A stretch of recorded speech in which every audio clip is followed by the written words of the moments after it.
আমরা চেষ্টা করি যে এক জায়গা থেকে একজন এখানে এসেছে কিছু শিখার উদ্দেশ্যে এবং এখান থেকে শিখে ওনাকে সরাসরি মার্কেট প্লেসে বসে কাজ করতে হবে। এটা এমন না যে আমরা খাতা কলমে এখানে লিখে দেখে পাঠিয়ে দিলাম, দু একটা বাটামোলা মোবাইল দিয়ে কাজ করে এত ছেড়ে দিলাম যে হ্যাঁ এখন পারবে।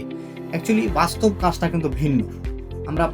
আমি যেহেতু নিজে সার্ভিসিং এর কাজ করি, বাস্তবতাকে আমি মাথায় রেখে এবং একজন স্টুডেন্ট দেখেন উনি ৭০ কিলোমিটার দূর থেকে এসছে। কেউ কক্সবাজার থেকে আসছে, কেউ চট্টগ্রাম, কেউ ফেনী, কেউ নোয়াখালী, বিভিন্ন জেলা থেকে আমাদের বিভিন্ন বিভাগ থেকে আমাদের কাছে স্টুডেন্ট আসে। প্রতিটারই একটা আশা থাকে যে আমি এখানে যাবো, এই কাজগুলোকে শিখবো। শিখার পর আমার এলাকাতে একটা দোকান দেবো বা অনেকে আছে শহরের ভিতরে দোকান দেবে। অনেকে আছে যে নিজের দোকান দেওয়ার মতন সামর্থ্য নেই।